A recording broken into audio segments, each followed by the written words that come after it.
Au nom du Père, du Fils et du Saint-Esprit, un seul Dieu béni éternellement. Amen. Bonjour à tous et à toutes, soyez les bienvenus. Est-ce que le micro est allumé? Non. Bonjour aussi à ceux qui nous suivent donc à la maison, grâce à YouTube. Et aujourd'hui, nous sommes dans la joie, car nous sommes convoqués par le Seigneur qui nous offre une parole de vie et de vie en abondance. Le Christ a dit un jour à ses disciples: je ne vous laisserai pas orphelins, je viendrai à vous. Encore un peu de temps, et le monde ne me verra plus, mais vous me verrez, car je vis, et vous vivrez aussi. Dieu notre Père, rassemblés ce matin en ton nom, nous partageons une même fin d'amour, de vérité, fin d'une parole de liberté, de justice et de fraternité. Encerclés par tant de paroles vaines, tant de guerre et de misère, nous tenons devant toi, Seigneur, nous nous posons devant toi pour écouter ta parole. Accorde-nous le privilège de te chercher de tout notre cœur et la grâce de te trouver. Amen. Avec toi, Seigneur, tous ensemble.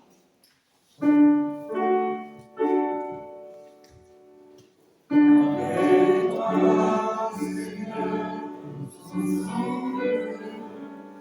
Nous aussi, et sur ton amour, tu nous as rassemblés dans la joie de ta présence, et c'est toi qui nous unis. Ô Christ ressuscité, avec tes louanges,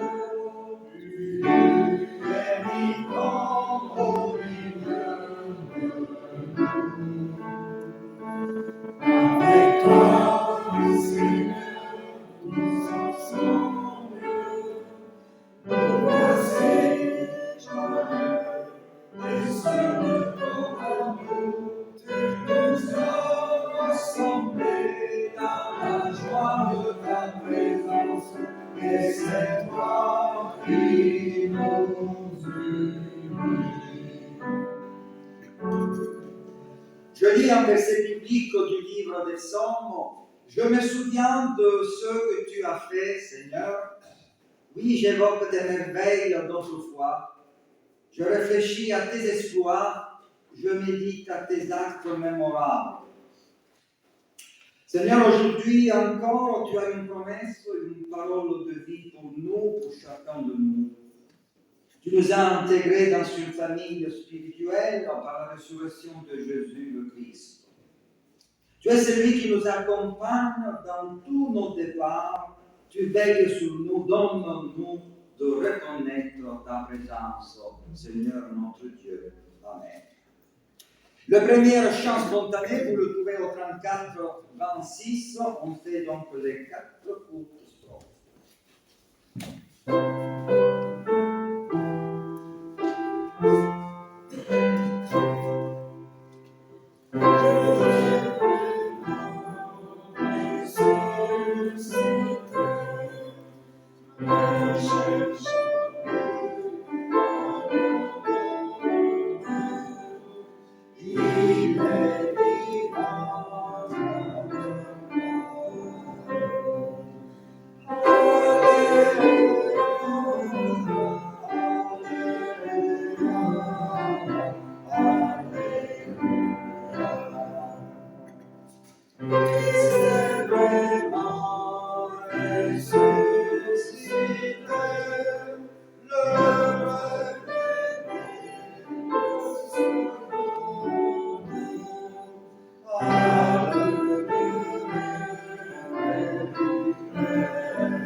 nous rentrons dans ce temps de la confession de notre péché. L'Écriture nous rappelle, c'est avec le Christ que vous avez été réveillés de la mort. Cherchez donc les choses d'en haut.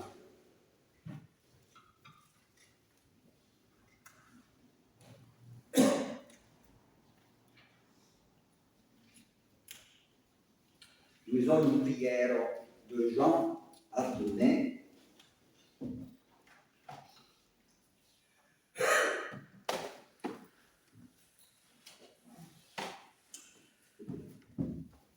Seigneur, je t'ai fermé mon cœur comme on ferme la porte à un inconnu. J'ai fait la sourde oreille aux appels entendus, j'ai refusé de partager mon repas. Je suis resté assis quand tu me plais debout et en marche. J'ai préféré écouter d'autres voix que la tienne, accomplir d'autres heures que les tiennes. J'ai choisi d'autres amis que les tiens. Je n'étais pas reconnu là où tu étais. Et je t'ai cherché là où tu n'étais pas. Je t'ai demandé ce que tu ne pouvais pas m'accorder. Et je refusais ce que tu m'offrais. Seigneur, pardonne. Entre dans ma vie et dans ma maison. Assis-toi à ma table. Viens, que je sois ton invité. Seigneur, reçois. Seigneur, pardonne. On peut rester assis.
Chers frères et sœurs, nous avons partagé cette prière de confession de notre péché.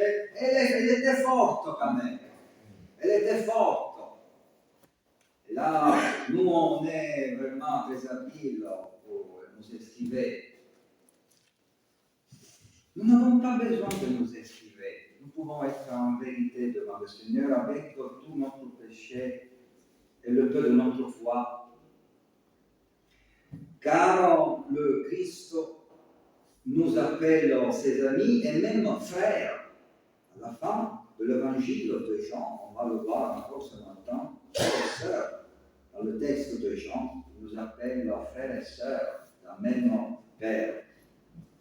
Donc, en lui, je vous invite de vous lever, recevons cette grâce imméritée. Et cette grâce imméritée soit aussi pour nous la joie de la témoigner autour de nous par nos paroles, notre quotidien, afin que d'autres puissent regarder notre vie et dire oh, mince, mais c'est vraiment joli, beau d'être chrétien. Regarde-les. Hein? C'est vraiment des gens, quand même. Donc, chantons et recevons tout d'abord cette parole. Il y en a beaucoup dans la Bible, j'en ai choisi une de l'apôtre Paul. Qui condamnera ceux qui se confient en Christ, dit l'apôtre Paul. Jésus le Seigneur est mort, et en plus il est ressuscité. lui qui est à la droite de Dieu et intercède pour nous. Alors, levons-nous justement et chantons notre reconnaissance pour cette grâce imméritée. Christ est ressuscité de la mort.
Alors, chers frères et sœurs,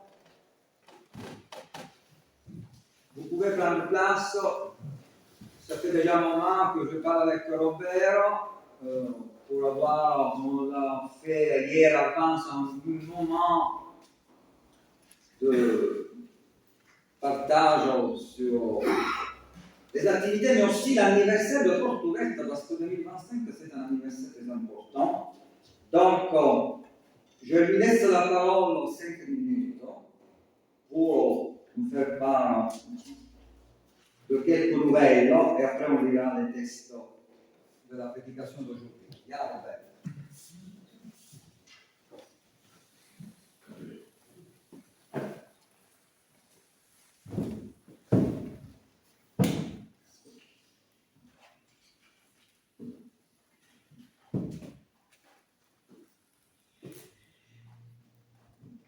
Gloire à Dieu.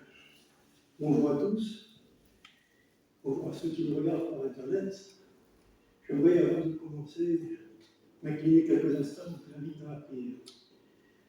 Seigneur notre Dieu, nous sommes devant toi. Qui suis-je? Mais toi, tu es tout. Merci, notre Dieu, de conduire ces moments, notre Dieu, ces annonces qui sont faites, ce partage, notre Dieu, qui va être fait maintenant. Dans le nom de Jésus. Amen. Oui, régulièrement avec Stéphano, comme cela se fait avance, on partage une fois par mois une courte nouvelle pour nous souvenir de nos frères et sœurs qui n'ont pas la même liberté de religion et de croyance que nous avons, avec ce que ça comporte et implique dans 50 pays et même plus. On arrive pratiquement à 78 pays. Ceux qui ne sont pas dans l'index de persécution, les 28 autres, la persécution y est, elle est forte, mais elle y est. Et aujourd'hui, je vais vous parler d'un cas singulier, d'une sœur en Christ qui s'appelle Tara. Tara est un nom d'emprunt, sécurité oblige. Alors peut-être vous allez me dire, mais le Népal c'est loin, je ne suis pas allé. Oui. Et puis cette Tara, là, je ne connais pas, cette sœur en Christ. Je ne connais pas, elle a ses problèmes, moi aussi. Oui, c'est vrai. Je vais demander de bien vouloir lire, s'il te plaît, dans la lettre aux Hébreux, au chapitre 13, et le verset 3. Souvenez-vous des prisonniers, comme si vous étiez liés avec eux, et de ceux qui sont maltraités, comme étant vous-même aussi dans le corps. Merci. Nous venons de lire, souvenez-vous des prisonniers, comme si vous étiez. Comme si vous étiez. C'est-à-dire se mettre, en quelque sorte, se mettre à la place. Littéralement, c'est difficile, mais imaginez que vous soyez prisonnier dans votre propre maison, que vous soyez surveillé pratiquement 24 heures sur 24, pendant un jour, 2 jours, 3 jours, une semaine, des semaines et des mois. C'est ce qui arrive parfois. Et cette Tara, un jour ou l'autre, je ne la connais pas, hein, je ne la connais pas plus que vous, mais un jour, elle était mise en contact avec l'Évangile, sa vie a été transformée, même si elle ne disait rien pour des raisons de sécurité. L'attitude, elle parle. Je ne vais pas vous faire l'injure de vous rappeler que Grasse, nous sommes la capitale mondiale dite de la parfumerie, qui exhale des parfums. Ah, c'est extraordinaire. Mais ce parfum de l'Évangile, soit il est accepté, soit il est refusé. Et là, c'est ce qui s'est passé pour Tara. Son mari, Ramesh, était au loin, donc il vivait hors de la maison, mais un jour, il a entendu parler que sa femme avait changé, qu'elle avait pris une autre direction. Je rappelle aussi que dans certains pays, et là c'est le cas dans ce pays du Népal, au nord de l'Inde, où il y a beaucoup de réfugiés qui viennent de l'Inde, et les minorités chrétiennes sont extrêmement éprouvées. Et là, son mari, Ramesh, il a joué à un jeu qui s'appelle Fachon Fachette. Il s'est fâché tout rouge, et par téléphone, déjà, il lui disait attention, si tu persévères, je vais divorcer, tu n'auras plus les enfants, on va te chasser de la maison. Mais elle persévérait. Et cette Tara, elle s'est retrouvée prisonnière, elle est surveillée de manière constante, tellement surveillée que même les équipiers de porte ouverte sur le terrain n'ont pas pu la rencontrer. Alors, mais qu'est-ce qu'on peut faire face à une telle situation? Oui, il y a encore une porte. Brother Andrew, frère André, disait la prière peut traverser les murs les plus impénétrables qui soient. Alléluia. Alors, ce qu'on peut faire, c'est se joindre avec la prière pour prier pour cette Tara. Ça, c'est pas sa photo, c'est une photo d'illustration. Comment prier? Prier pour la guérison de Tara et pour que le Seigneur la réconforte dans sa détresse et son isolement, parce qu'elle est isolée. Prier pour que Tara fasse l'expérience intime de la présence de Dieu en cette période de solitude et trouve l'encouragement nécessaire pour grandir spirituellement. Et prier pour la transformation de sa famille afin que par son témoignage, d'autres soient gagnés à Christ. Ce sont des pistes, si j'ose dire, de prière. J'ai trouvé quelques versets. Oh, il y en aurait beaucoup qui parlent de la persécution dans le livre des psaumes. Si vous lisez, relisez, relisez ce merveilleux livre des psaumes, en plein milieu de votre Bible, ou à la fin, ça c'est le petit Nouveau Testament, le Nouveau Élément, vous allez trouver au fil du temps, avec un peu de bouteille, pardonnez-moi l'expression, vous allez trouver des versets qui rappellent ce qu'est la persécution. Par exemple, le psaume 33, verset 18-19, dit « Voici que l'œil de l'Éternel est sur ceux qui le craignent, sur ceux qui s'attendent à sa bienveillance, afin d'arracher la rame à la mort et les faire vivre en temps de famine. » Aussi bien physique, manquer de pain, que la famine spirituelle, manquer de ce bien précieux qui est la parole de Dieu, la parole que Dieu nous a donnée pour être sauvés, guéris et délivrés. Alléluia. Au psaume 34, verset 7, il est écrit « Quand un malheureux crie, l'Éternel entend et le sauve de toutes ses détresses. » Je vais prier quelques instants pour Tara. Vous pouvez vous joindre à la prière en disant tout simplement « Amen, Seigneur, agis. » Seigneur notre Dieu, te prions maintenant pour Tara et pour les milliers de Tara anonymes qui luttent également désespérément. Te prions d'intervenir dans ta grâce infinie, notre Dieu. Te demandons d'agir dans son corps, son âme, son esprit et de bénir ceux qui ne la comprennent pas et qui la rejettent. Tout demandons ensemble, au nom de Jésus. Amen. Amen. Merci Robert. Il est très important parfois aussi de mettre l'intercession un peu au-dessus du culte.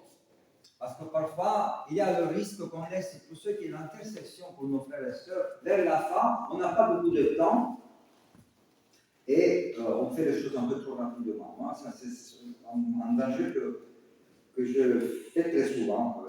Pour le moment, il n'y a plus de temps, parce que moi, j'aime beaucoup prêcher. Et la vie, il n'y a plus de temps. Et on laisse de côté l'intercession, c'est l'intercession pour tous nos frères et sœurs qui n'ont pas la possibilité de se recueillir au nom de Jésus. Alors, maintenant, avant la lecture des textes que je vous propose pour aujourd'hui, je vous invite à la prière. Comme la pluie et la neige descendent des cieux, et n'y retournent pas sans savoir arroser, féconder la terre, et fait germer les plantes, sans savoir donner de la semence au semeur et du pain à celui qui mange. Ainsi en est-il de ma parole qui sort de ma bouche. Elle ne retourne pas à moi sans effet, sans savoir exécuter ma volonté et accomplir avec succès ce pourquoi je l'ai envoyé, dit le Seigneur à la bouche du prophète Ésaïe. Seigneur, nous allons nous mettre à l'écoute de ta parole dans l'Écriture. Nous te prions pour que cet après-midi, ce matin, vienne arroser et féconder notre terre, notre cœur, et fasse germer en nous la foi, l'espérance et l'amour, et soit semence pour notre vie et nourriture sur notre route. Amen. Alors, je vous propose d'écouter donc la première lecture. Il s'agit d'un texte. On va lire d'abord Actes, donc le texte proposé pour aujourd'hui.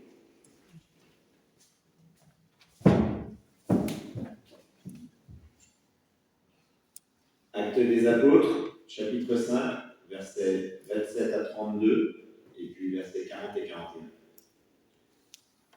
En ces jours-là, les apôtres comparaissaient devant le Conseil suprême. Le grand prêtre les interrogeait. Nous vous avions formellement interdit d'enseigner au nom de celui-là, et voilà que vous remplissez Jérusalem de votre enseignement. Vous voulez donc faire retomber sur nous le sang de cet homme. En réponse, Pierre et les apôtres déclarèrent: il faut obéir à Dieu plutôt qu'aux hommes. Le Dieu de nos pères a ressuscité Jésus, que vous aviez exécuté en le suspendant au bois du supplice. C'est lui que Dieu, par sa main droite, a élevé, en faisant de lui le prince et le sauveur, pour accorder à Israël la conversion et le pardon des péchés. Quant à nous, nous sommes les témoins de tout cela, avec l'Esprit Saint que Dieu a donné à ceux qui lui obéissent.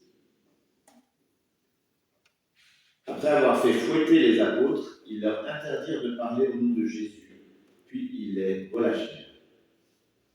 Quant à eux, quittant le Conseil suprême, ils repartaient tous joyeux d'avoir été jugés dignes de subir des humiliations pour le nom de Jésus.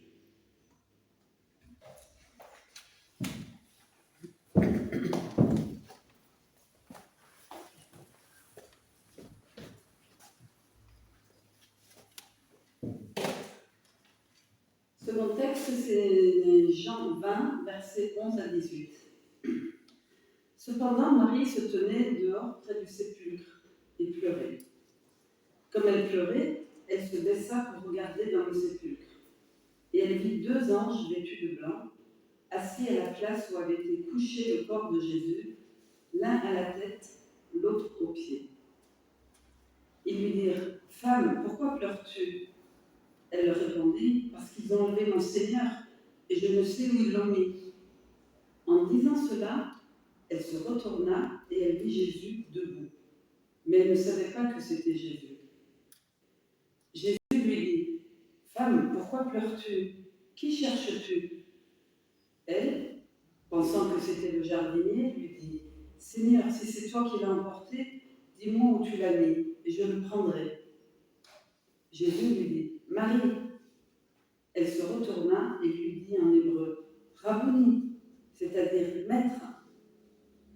Jésus lui dit: « Ne me touche pas, car je ne suis pas encore monté vers mon Père. Mais va trouver mes frères et dis-leur que je monte vers mon Père et votre Père, vers mon Dieu et votre Dieu. Marie de Magdala alla annoncer aux disciples qu'elle avait vu le Seigneur et qu'il lui avait dit ces choses.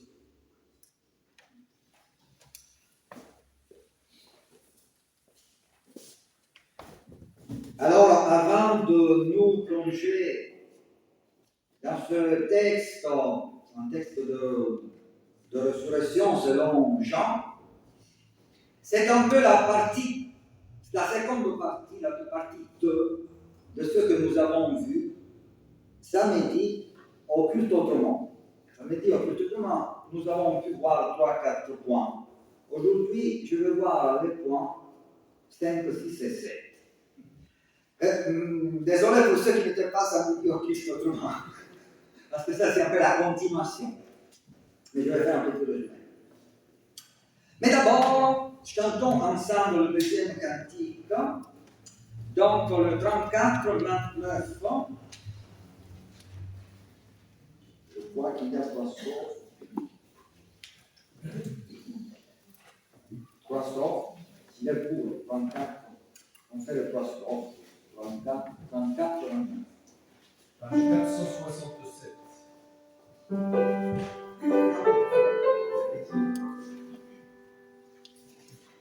Victoire, Seigneur de la vie, victoire, Dieu de la vie, victoire au nom de Jésus-Christ, victoire pour le Saint-Esprit, le règne est pour le Tout-Puissant, le règne à lui dans tous les temps, car notre honoré son sang, il crie victoire maintenant. Son nom est parole de Dieu, il brille dans les cieux, il est le lion de Juda, qui a triomphé du combat.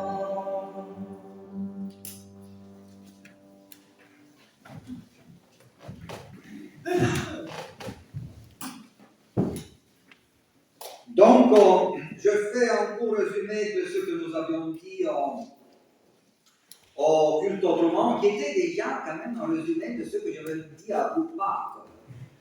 Alors, Jésus, dans ce texte de Jean, choisit une femme comme donc, témoin de la résurrection. Et comme vous le savez, le témoignage d'une femme n'était pas valide dans son procès. Sa parole ne comptait rien. Il n'était même pas pris en compte son témoignage, le témoignage d'une femme. Alors Jésus ne choisit pas Pierre, ni Jean, ni Jacques, aucun des trois qui lui étaient les plus proches, aucune colonne des apôtres, pas dans toutes les autres apôtres, mais une femme, et selon la coutume de l'époque, même son témoignage ne peut pas de valeur. Deuxième petit point que nous avons évoqué dans cette résurrection selon l'évangile de Jean, une femme seule. Une femme est une femme seule. Or, à l'époque, se promener en tant que femme seule, c'était pas bien vu. Et ce n'est pas un hasard que si vous regardez dans tous les autres évangiles, les femmes sont toujours en compagnie d'autres femmes. Une femme seule, vous ne la trouverez jamais, sauf dans ce texte. Et je me souviens, quand j'étais petit, il y a déjà un siècle, à Palerme, quand j'allais donc avec mon père dans les fêtes de quartier pour écouter les chansons napolitaines, voir une femme qui se promenait seule, ce n'était pas bien vu. Je pense qu'en France, dans le discours. Troisième petit point que nous avons vu, la tradition, surtout à partir du pape Grégoire le Grand au siècle VIe siècle,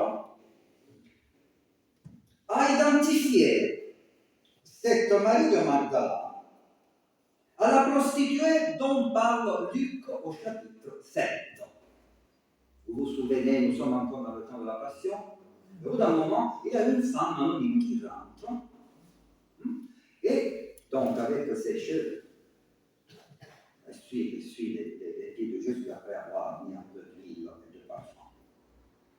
À partir du VIe siècle, la tradition chrétienne donne un nom à cet anonyme du chapitre 7 de l'Évangile qui dit c'était Marie Madeleine. C'est elle, c'est-à-dire la femme qu'on retrouve dans l'évangile de Jean à l'occasion de la résurrection. Marie de Magdala ou Marie Madeleine, c'est la même chose. Ex-prostituée, entre avant tous les autres dans le monde de la résurrection, qui est précisément le royaume de Dieu.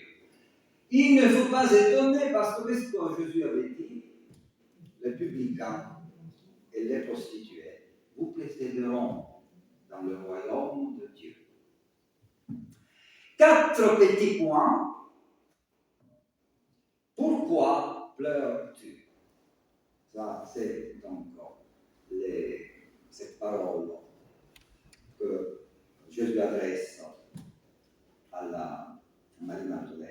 Et nous avons dit que pour bien comprendre cette parole, il faut ajouter le verbe encore. Pourquoi pleures-tu encore?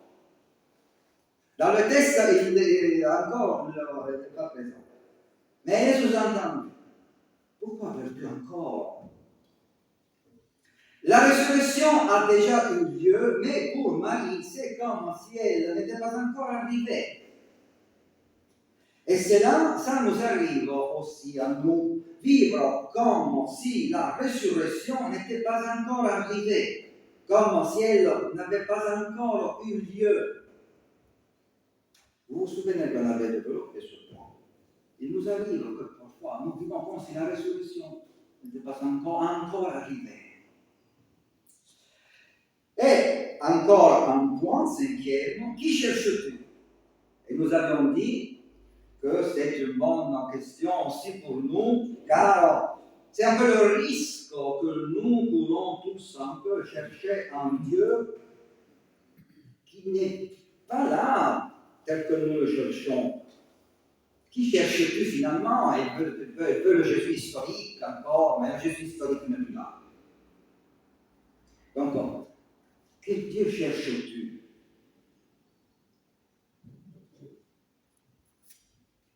On risque de ne pas le trouver si nous ne cherchons pas le véritable Dieu. Et on risque de penser que Dieu n'existe pas, au lieu de chercher le Dieu qui est le véritable, qui est là, qui cherches-tu? Que Jésus cherches-tu? On a développé ce sujet, mais on ne peut pas le développer aujourd'hui.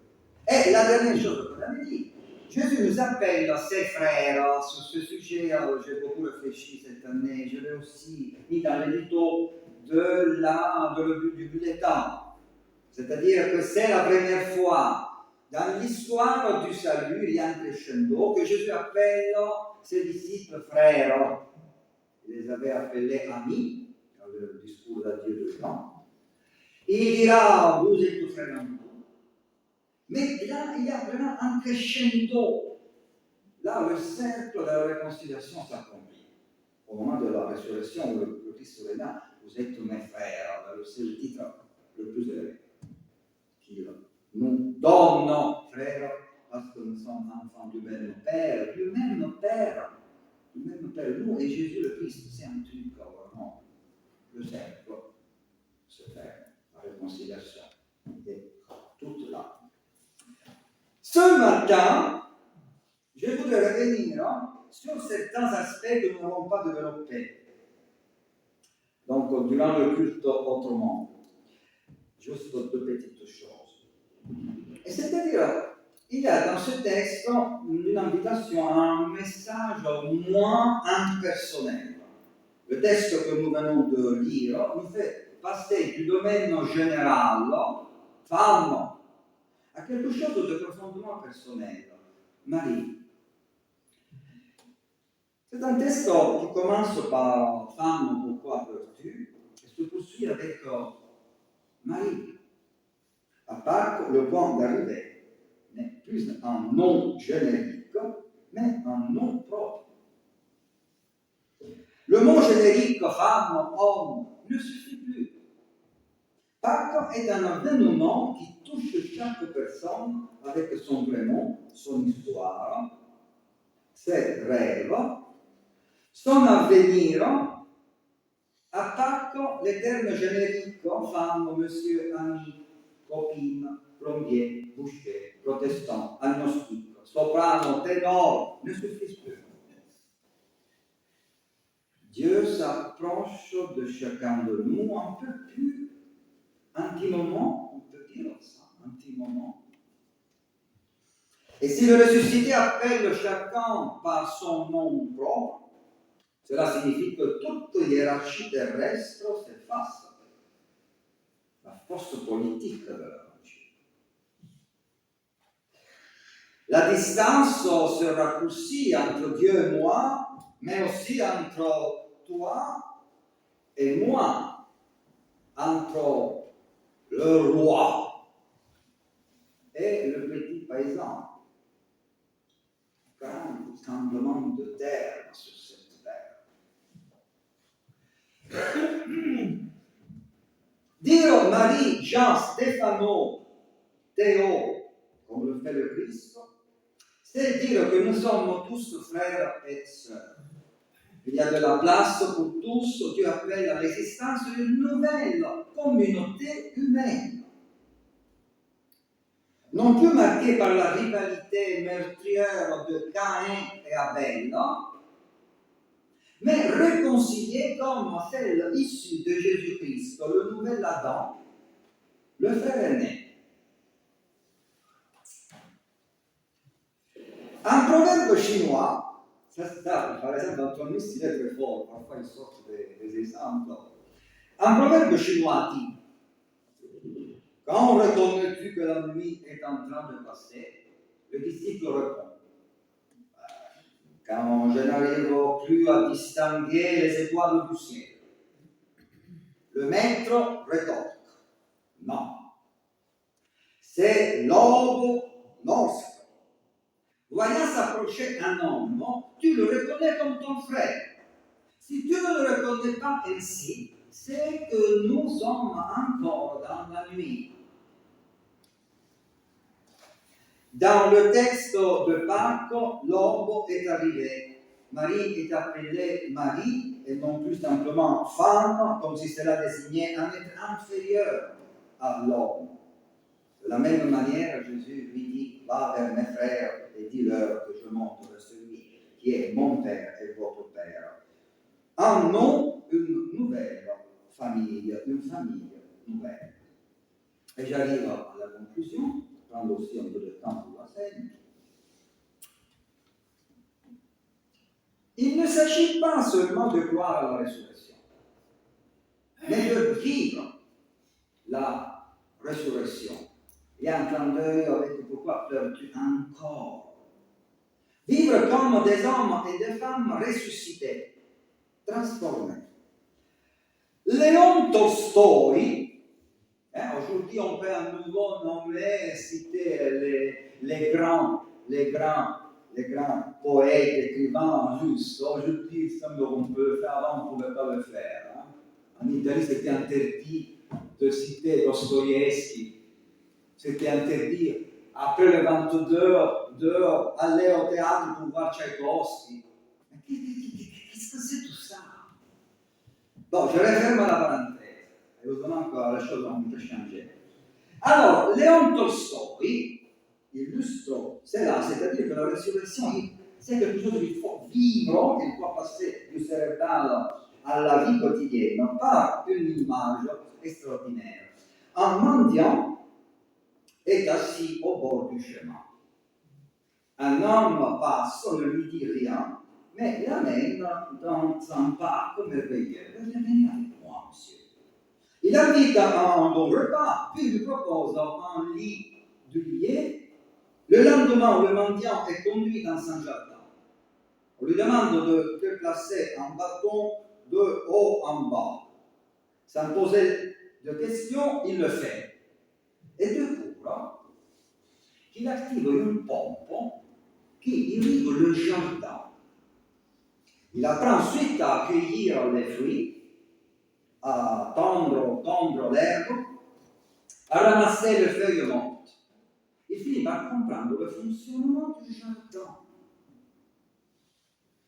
Il en va de même pour la foi. C'est en vivant l'évangile qu'on en goûte la saveur. C'est en l'expérimentant qu'on comprend la résurrection. Trop souvent, nous sommes comme des invités qui discutent de la pompe au lieu de commencer par l'actionner.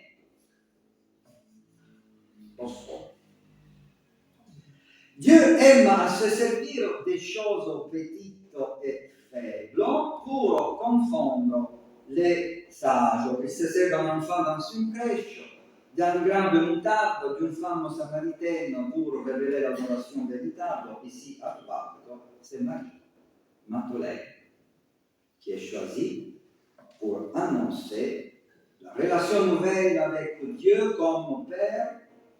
Dieu ne regarde pas les apparences, mais le cœur.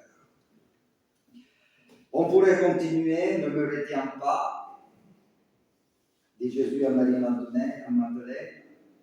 N'est-ce pas une parole pour nous aussi? Nous cherchons souvent à retenir Dieu, à l'enfermer dans nos images ou nos attentes. Et j'arrive à la conclusion. Le Nouveau Testament, dans sa sobriété, nous parle d'hommes et de femmes transformés par la résurrection. Vous l'avez entendu, le premier texte qu'Antoine a lu. D'abord, les disciples ont peur, mais après les nombreuses apparitions du ressuscité, ils sont partis en mission. Et lorsque Jésus monte au ciel, ils sont dans la joie. Pierre, il avait très peur le vendredi saint de se présenter devant Caïphe. Je ne l'attendais pas. Après Pâques, il va au Sénégal devant Caïphe en personne. Caïphe lui dit maintenant arrête de parler de Jésus. Lui, il avait vu le ressuscité. Caïphe, désormais, c'est une petite virgule dans sa projection vers l'éternité. Il prononce une parole qui a inspiré les géants de la foi. Ce n'est pas bien d'obéir aux hommes. Il faut obéir à Dieu. Martin Luther le dira aussi 1521 à Worms, devant Charles Quint. Il le dira aussi. Et Pietro Valdo, je le dis à l'italienne, c'est lui du mouvement vaudois, il dira la même chose quand l'évêque lui dit tu n'es pas prêtre, tu ne peux pas évangéliser, annoncer l'évangile. Si tu veux, tu peux être ordonné comme François. C'est pas qu'il a dit ça, mais c'est pour contextualiser. Et Pierre Valdo a dit non, je n'ai pas besoin de devenir prêtre, je peux évangéliser en tant que laïc. Ce n'est pas bien obéir à toi, cher évêque de Vérone. Je vais continuer. Et donc ils sont partis de là. Ça, c'est l'histoire, vous la connaissez, ils sont arrivés jusqu'à Rome.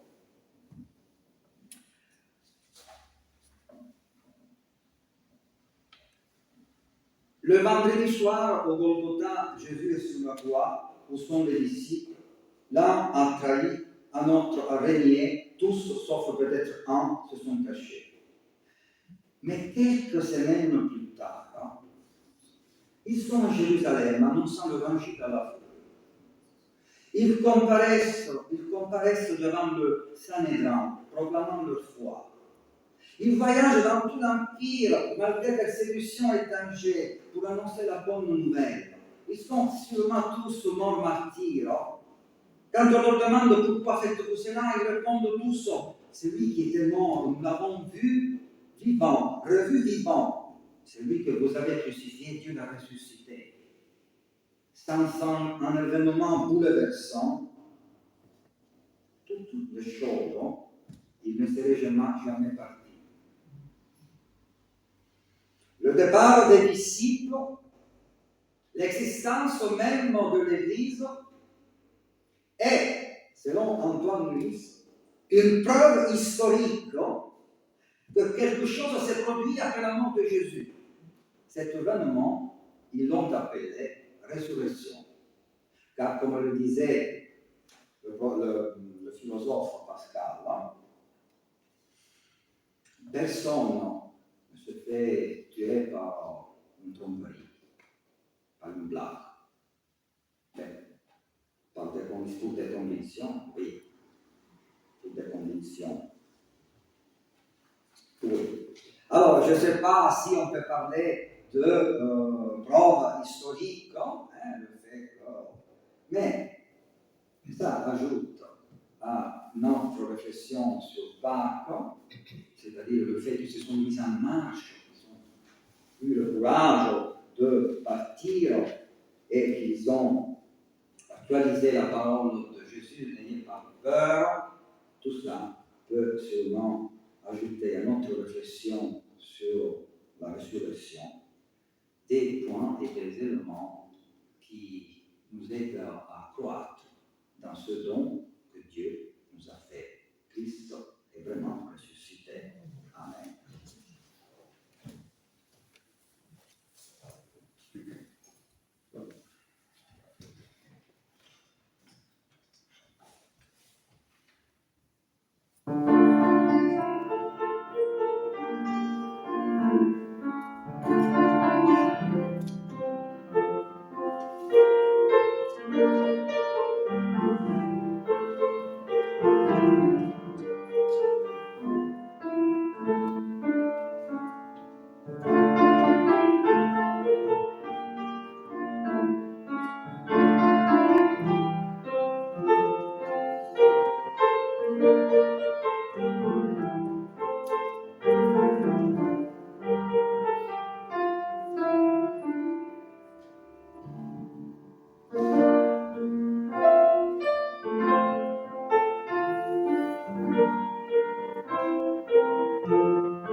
Le troisième chant indiqué, donc, c'est le 22:08.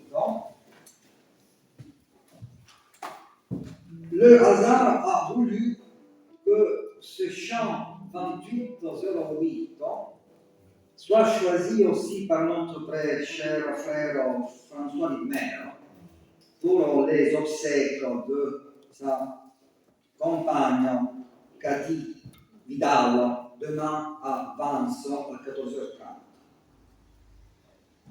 C'est un hasard, mais d'ores et déjà, en le chantant, nous portons dans l'intercession notre très cher trésorier de Vence, donc François Lidmer, à l'occasion du décès de Cathy, à l'âge de 56 ans. Il avait aussi participé au voyage en Sicile. C'est toute notre Église de pense de grâce qui est vraiment bouleversé par ce deuil. Comme un souffle fragile.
Nous arrivons au moment des annonces maintenant.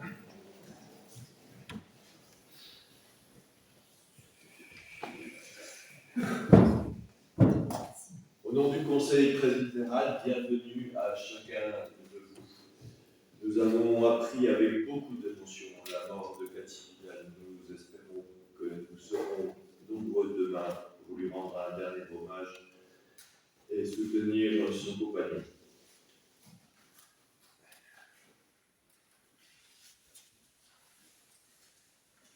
Mardi 6 mai, nous aurons un conseil presbytéral à 20h à la salle Argès. Et le vendredi 9 mai, nous aurons un catéchisme à la salle Argès de 18h à 19h30 pour les jeunes. Le samedi 10, le culte aura lieu à Vence à 18h et le lendemain, dimanche 11 à 10h ici à Grasse. Le jeudi 15, nous aurons notre traditionnel partage biblique à la salle Argès avec Stéphano, toujours sur l'évangile de Matthieu. Et pour continuer dans le partage de l'évangile et la réflexion sur l'évangile, le samedi 17 matin, nous aurons la possibilité de converser avec Antoine Louis, notamment, je crois. C'est donc un séminaire par distance qui s'est instauré. Je n'ai pas eu l'occasion d'y participer. Par visioconférence, c'est ça. Alors, j'imagine que ça peut se faire un petit peu de partout, mais il y a un socle à Vence, donc où vous pouvez vous rendre à 9h30 à la chapelle Saint-Hugues, et toute une installation permet donc de suivre ce web séminaire qui court maintenant depuis plusieurs samedis.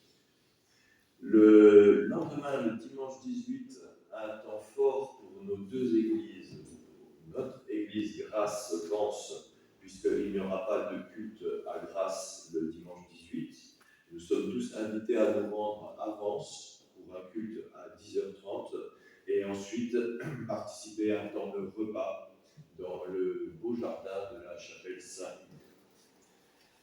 Si on ne tarde pas trop, on pourra être de retour à Grasse dimanche 18 pour être à la chapelle Victoria à 18h30 pour un concert de Vocalissimo. Et enfin, pour nous projeter un peu plus en avant, le samedi 24, nous aurons donc un culte autrement à Grasse, le samedi à 18h.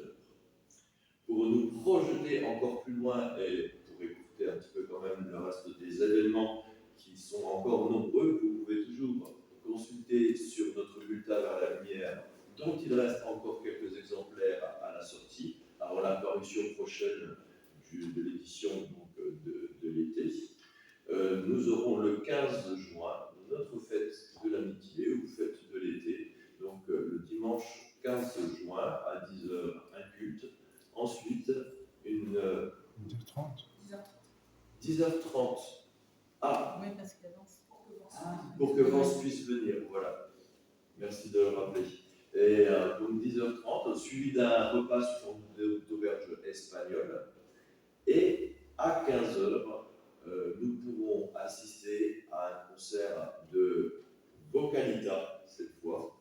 Donc nous avons dimanche en 18 un concert de Vocalissimo et le dimanche 15 juin un concert de Vocalita.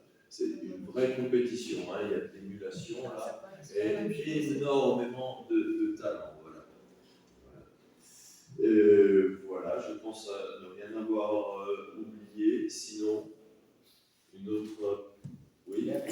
Sinon, il reste des confitures citron bergamote vendues au profit de notre association d'entraide aidée. Alors, j'ai oublié le porte-monnaie d'aider dans lequel j'ai de la monnaie, donc vous ne pouvez les acheter que par 2 ou par 4.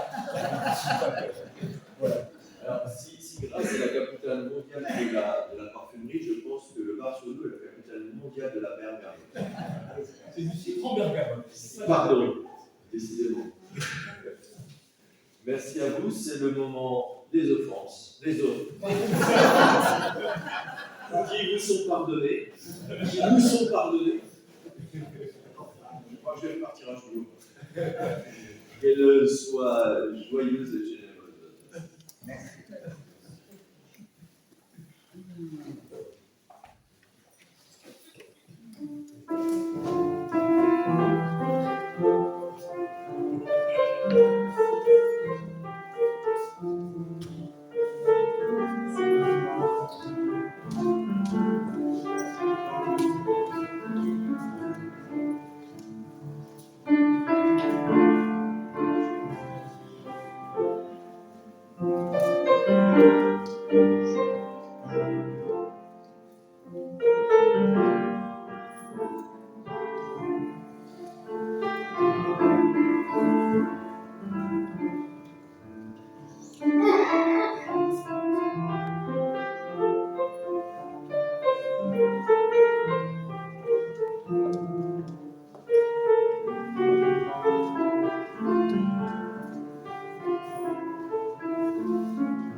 Je crois que je me suis un peu perdu dans la liturgie, mais c'est pas grave, suivez moi.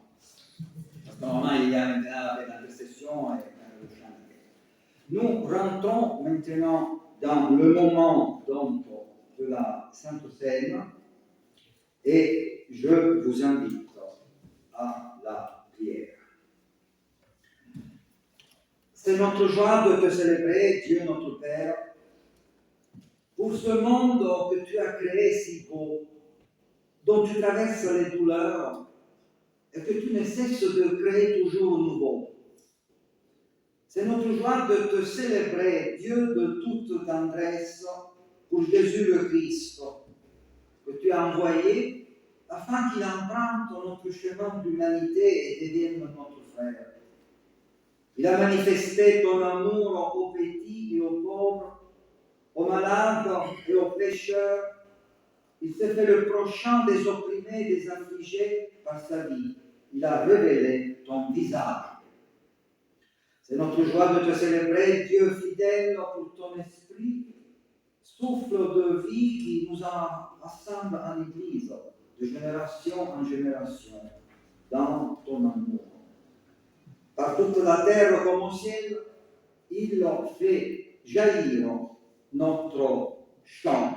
Et je vous invite à chanter le chant spontané. Tu fais vers nous les premiers pas.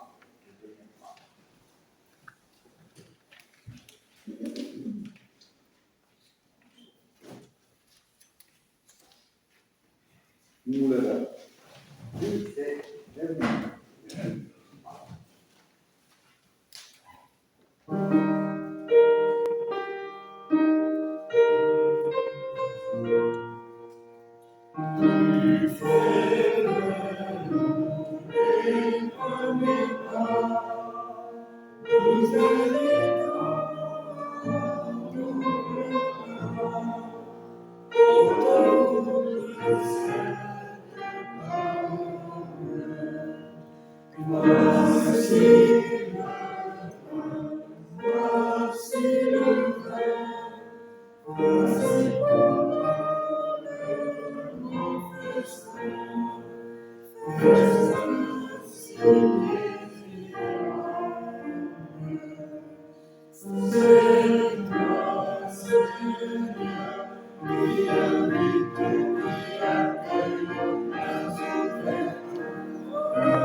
Voici ce que j'ai reçu du Seigneur et que je vous ai transmis, dit l'apôtre Paul.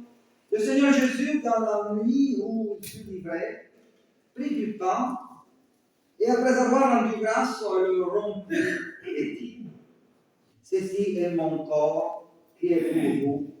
Faites cela en mémoire de moi.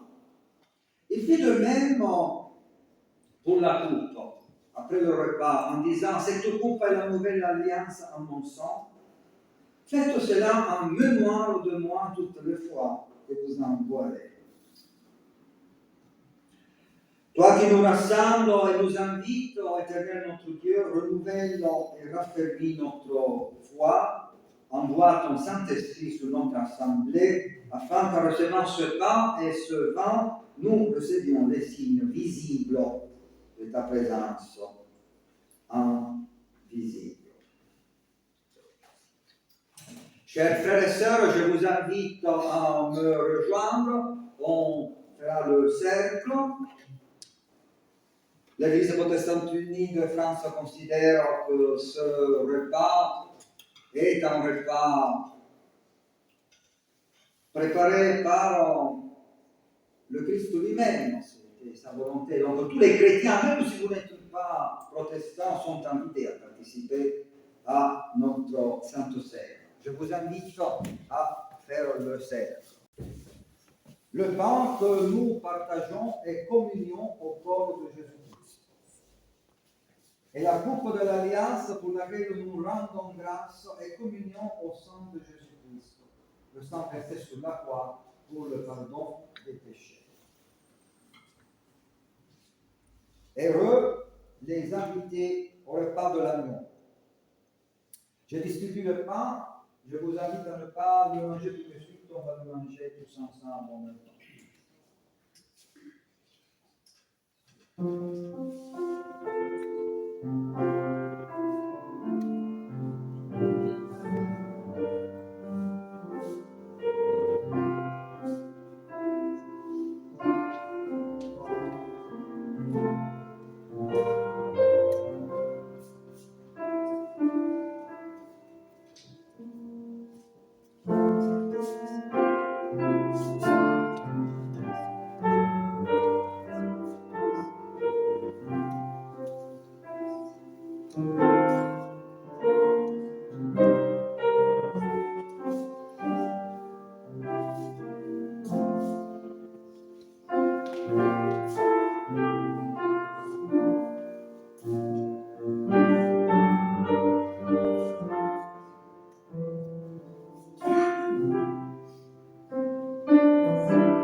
ensemble le pain.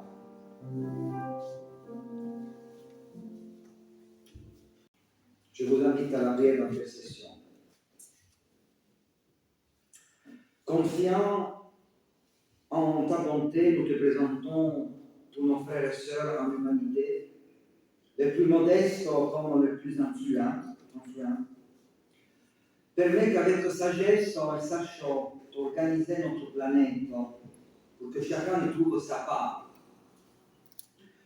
Nous nous rendons bien compte cependant que sans toi, Seigneur, nous n'arrivons à rien, nous reproduisons sans cesse les mêmes processus de guerre en prétendant provoquer la paix.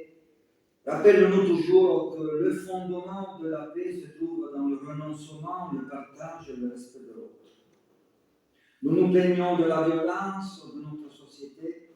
C'est pourquoi nous te demandons de faire de chacun de nous un être de dialogue pour construire d'autres types de relations entre les humains.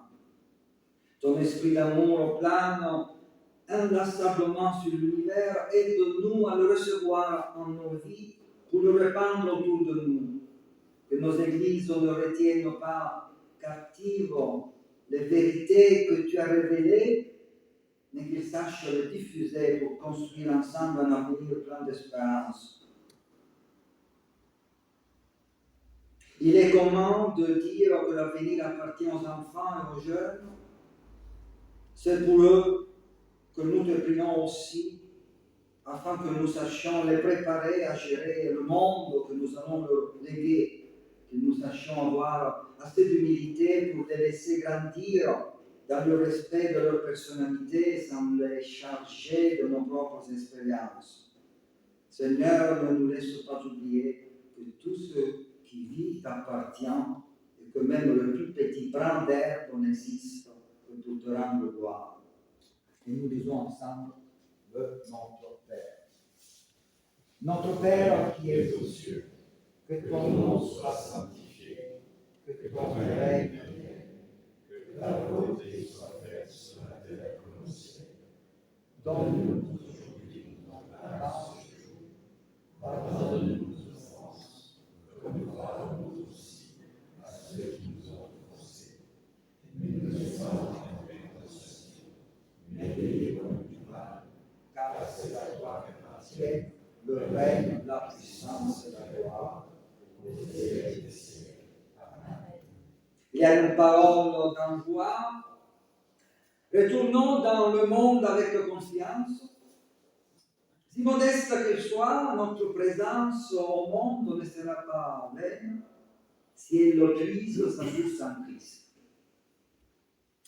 Ainsi, mes frères bien-aimés, dit l'apôtre, soyez fermes, inébranlables, progressez toujours dans l'œuvre du Seigneur, sachant que votre travail dans le Seigneur n'est pas inutile. Nous dit l'apôtre Paul pour nous encourager, même dans les petites choses que nous pouvons faire. Vous voyez quelle grande bénédiction repose sur les petites choses que nous pouvons faire à la gloire du Seigneur. Il y a une suggestion. À toi la gloire. Et c'est pas possible de résister à toi la gloire. Allons-y.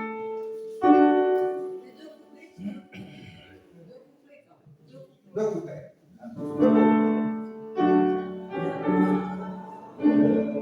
Oh, ressuscité, à toi la victoire, pour l'éternité. Vivant de lumière, l'ange est descendu.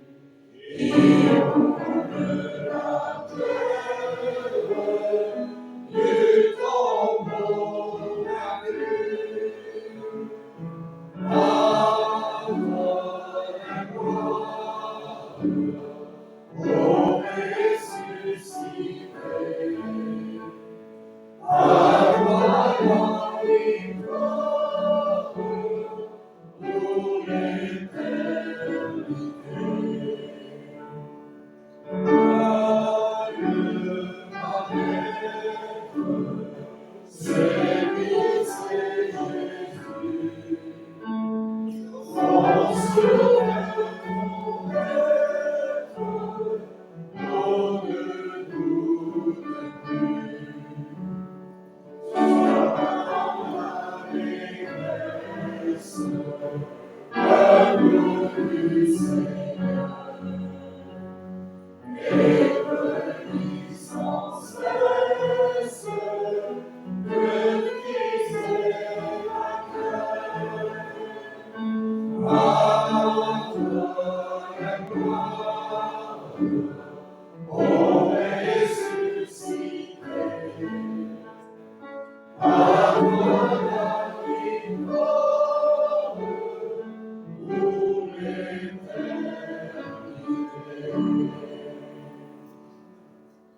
Bon dimanche à tous et à toutes.